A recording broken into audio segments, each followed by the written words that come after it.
Si vous ne deviez retenir qu'une seule couleur à l'aquarelle, ce serait la couleur noire, et notamment celle que j'utilise, c'est la teinte neutre. Oui, alors peut-être que vous dites que la couleur noire, c'est un peu triste, c'est l'absence de couleur, c'est ennuyeux. Ouais, alors je vous propose de reprendre chacun de ces trois termes. Le noir, c'est triste. Bah, je suis pas d'accord. Mes cheveux sont noirs, mes yeux sont noirs, mon t-shirt est noir. Est-ce que je suis triste? Plus sérieusement, à l'opposé du noir, on a le blanc. Et c'est la combinaison des deux qui va créer la lumière. Et la lumière, c'est loin d'être triste. Ensuite, le noir, c'est l'absence de couleur. C'est vrai. Mais ce qu'il faut se dire, c'est qu'avec l'absence des couleurs vient également l'absence du mélange de couleurs. Et l'attention que vous avez sur le mélange des couleurs, vous pouvez alors la reporter sur le dosage entre l'eau et les pigments, et notamment sur l'étude des valeurs. En peinture, la valeur, et on dit aussi la tonalité, traduisent la densité du pigment sur une surface donnée. En gros, un noir avec une tonalité très faible, ça sera un gris très très pâle, et un noir avec une tonalité très forte, ça sera un noir profond. D'ailleurs, en parlant de valeur, je disais que le noir était ennuyeux, et notamment, il existe un exercice ultra classique, donc ultra ennuyeux, pour travailler notre capacité à créer une tonalité sur demande. Et même s'il est ennuyeux, on va quand même le faire dans mon atelier juste derrière parce qu'il reste malgré tout hyper utile puisqu'on revient aux bases de l'aquarelle. Par contre, il existe un exercice un peu plus fun qui permet également de travailler les tonalités et ça aussi, on va le faire dans mon atelier juste derrière. Alors niveau matériel, comme d'habitude, du papier cellulose, Moulin du Coq Le Rouge, 325 grammes par mètre carré. Au niveau du pinceau, une fois n'est pas coutume, je vais prendre un pinceau en poil de martre Kolinsky, c'est un Raphaël, c'est le modèle 8404 taille 8. Bon, alors, ça c'est pas très important, mais au cas où vous souhaiteriez voir le modèle, ce que c'est. En fait, il est pas mal parce que ça permet de contenir assez d'eau, pas autant que le pinceau à la vie, et en même temps, ça permet d'avoir un poil assez nerveux, pas trop souple, pour éviter que les poils ne s'écrasent complètement sur la feuille, ce qui peut parfois arriver avec les pinceaux à la vie, alors que là avec le pinceau en poil de martre ça arrive quand même un petit peu moins. Donc pour l'exercice qu'on va faire, c'est parfait, et puis ça permet aussi de renouer avec d'anciennes connaissances parce que ça fait longtemps que je ne l'ai pas utilisé celui-là. Puis là j'ai un petit poil qui part un petit peu en cacahuète, c'est un petit peu dommage, mais bon, c'est un jour j'ai du mal le sécher. Et en fait, ça a séché un petit peu comme ça. Au niveau de la couleur, alors une seule couleur, hein, et c'est la teinte neutre que je vais prendre de chez Winsor & Newton. Alors, j'ai plus beaucoup de place. Voilà, ici. Et voilà, on va faire l'exercice. On va faire nos gammes. Hein, c'est un petit peu comme en musique, on fait nos gammes. C'est-à-dire que là, on va créer une échelle de valeur, une échelle de tonalité au niveau de la teinte neutre. Donc dans un premier temps, on va faire quelque chose d'extrêmement clair. Voilà, comme ceci.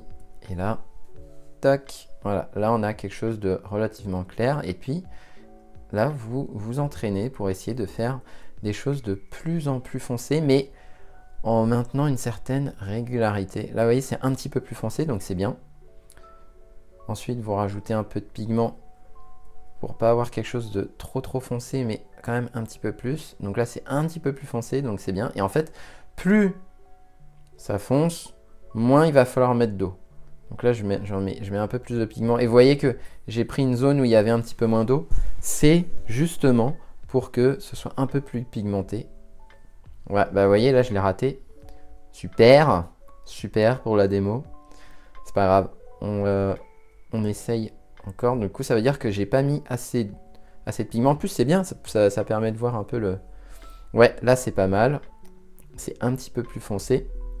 Et ensuite, là, je vais faire carrément foncé. Donc, en fait, vous allez vous rendre compte qu'arrive un moment où il faut mettre beaucoup plus de pigment. C'est pas linéaire, hein, finalement. C'est pas, je mets une quantité 1, puis une quantité 2, puis une quantité 3. C'est... La perception visuelle derrière, elle sera la différence entre une quantité 5 et 6, la différence sera beaucoup moins forte qu'entre une quantité 1 et 2. Là, c'est entre une quantité 1 et 2 de pigment. Et vous voyez que la différence, elle se perçoit quand même. Entre 2 et 3, tout de suite, je trouve que la différence est moins flagrante qu'entre 1 et 2. Et plus on avance, et en fait, pire c'est, quoi. Enfin, c'est pas que c'est pire, mais que la différence se voit de moins en moins. Donc là, hop. Là, vous voyez, j'y arrive presque plus. Donc il faut que je prenne vraiment beaucoup plus de pigments. Et voilà. Donc ici, vous avez une échelle de valeur qui va du plus clair au plus sombre. Et en fait, ce qu'on peut constater, c'est que autant ici on a le 1, ici on a le 2, 3, 4, 5, 6, supposons comme ça. Et ben, en fait, vous pouvez même faire des échelles intermédiaires au début. C'est-à-dire que vous avez 1, 1,5 et vous pouvez vous entraîner comme ça. Donc là, hop, je retrouve le 1 et j'essaye de trouver le 1,5. Ah, le 1,5, est-ce qu'il peut être comme ça? Non, il faut peut-être que j'en rajoute un petit peu plus. Vous pouvez vous entraîner un petit peu comme ça. Ouais, là, ça me semble pas mal. Le 1,5 me semble pas mal. Parce que j'ai l'impression qu'il est entre le 1 et le 2. Et après, vous pouvez poursuivre. Essayez de retrouver le 2. Ça peut être aussi un autre exercice. Ah, là, je suis à peut-être 1,75. ça devient assez technique.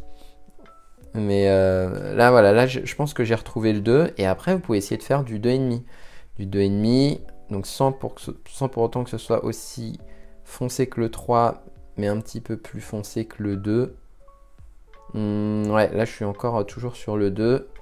Donc, il faut que j'augmente. Voilà, donc ici, peut-être que je suis à 2,5 ici, parce que j'ai l'impression que je suis plus foncé que le 2, mais je suis moins foncé que le 3. Donc ça peut être un bon exercice. Mais c'est la version ennuyeuse et donc on peut essayer une version un petit peu plus fun. Mais je vous conseille quand même de faire d'abord la version entre guillemets ennuyeuse parce qu'on va en avoir besoin pour pouvoir faire la version un petit peu plus fun. Alors au niveau de la version un peu plus fun, en fait, l'exercice va consister à faire exactement la même chose, sauf que on va essayer d'avoir des espaces un peu plus faibles, des espaces blancs entre les touches de pinceau un petit peu plus faibles. Et puis on va descendre comme ça et les traits vont s'élargir au fur et à mesure. Donc je vais vous montrer sur le principe ce qu'il faudrait faire. Hop.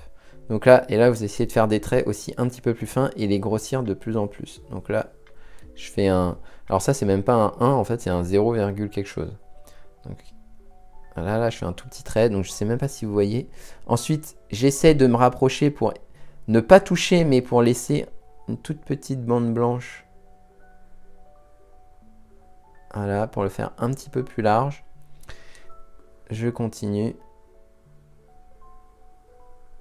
Ici, c'est pas assez... Là, je vais prendre un peu plus de pigment que je vais remettre ici. Voilà, comme ceci.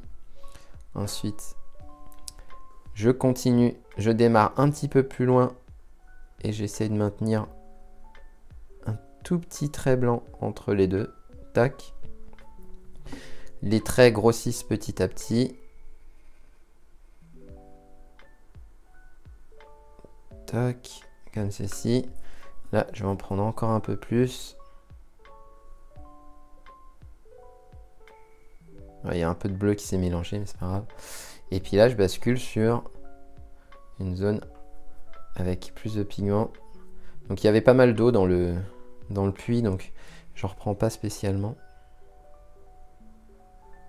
Oui, bah en même temps, il n'y en a pas beaucoup en fait. Parce que là, vu comment c'est parti. Voilà. Et puis une dernière. Franchement bien foncé.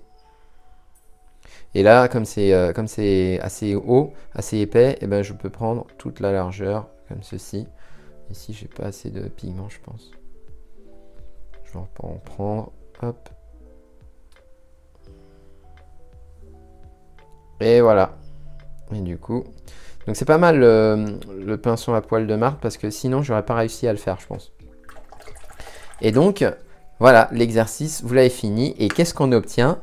Eh bien, on obtient un escalier. C'est un escalier et je trouve que c'est sympa parce que on a l'impression d'être un petit peu en bas de l'escalier. Et comme ici, c'est un petit peu plus sombre, ça permet d'avoir une proximité plus importante sur les traits sombres que sur les traits éloignés. Et il y a même un effet de perspective par le fait que, hop, on a créé des traits de plus en plus larges. Et donc non seulement les valeurs, ça vous permet de travailler les valeurs, mais en créant des traits plus larges, eh bien indirectement, vous avez créé un effet de perspective Et puis également en épaississant les traits, la hauteur des traits est de plus en plus importante. Donc c'est un super exercice et je trouve que le résultat est sympa.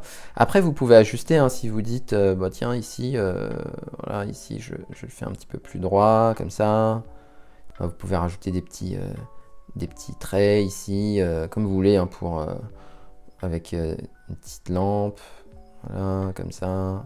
Après vous pouvez essayer de faire la même chose mais avec moins de... justement un peu plus clair. Tac, comme ça. Bref. Ça permet d'habiller un petit peu cet escalier. Et alors après, une autre technique aussi, c'est que si ici, vous considérez que cette partie-là est trop claire par rapport à celle-là, bah, vous pouvez faire une superposition de la vie. Donc vous prenez une petite couche de peinture et puis vous repassez par-dessus. Donc là, il n'y en a peut-être pas assez. Hop, je repasse comme ceci. Et ça permet de le foncer, de foncer cette partie-là. Peut-être que cette partie-là également, on peut aussi peut-être foncer celle-là. Hop, très légèrement. Voilà, comme ceci. Et celle-là aussi, je peux rajouter un petit peu de pigment. Voilà. Donc ça permet de réajuster derrière les valeurs. C'est ça aussi qui est intéressant lorsque vous faites des choses trop claires. Vous pouvez ensuite repasser dessus. Donc, c'est pas quelque chose dont je suis particulièrement fan de vraiment faire de la superposition de la vie. Parce que je préfère faire bien du premier coup. Mais quand ce sont des lavis qui sont extrêmement clairs, ça pose pas spécialement de problème de repasser par-dessus. Ça se voit assez peu finalement. Et ça permet quand même de corriger de manière assez efficace des valeurs qui auraient pu être trop claires. Donc voilà l'exercice que je trouve quand même beaucoup plus fun que l'exercice ennuyeux. Mais l'exercice ennuyeux est quand même super important pour pouvoir se faire la main sur le travail des valeurs sans forcément prendre en compte le mélange des couleurs. Donc c'est ça qui est vraiment intéressant. Et à l'aquarelle, je considère que les valeurs, c'est extrêmement important et que ça vaut vraiment le coup de se concentrer exclusivement sur ce pan-là. Et ça, pour moi, c'est l'exercice parfait. Merci d'avoir regardé cette vidéo jusqu'au bout. Si apprendre les bases de l'aquarelle vous intéresse, sachez que j'ai créé une formation gratuite et complète sur tout ce que j'aurais aimé savoir à mes débuts à l'aquarelle, depuis le choix du matériel jusqu'à la peinture d'un paysage complet, en passant par les techniques principales. Pour y accéder, il vous suffit de cliquer sur l'icône en bas à gauche de cet écran ou en description de cette vidéo.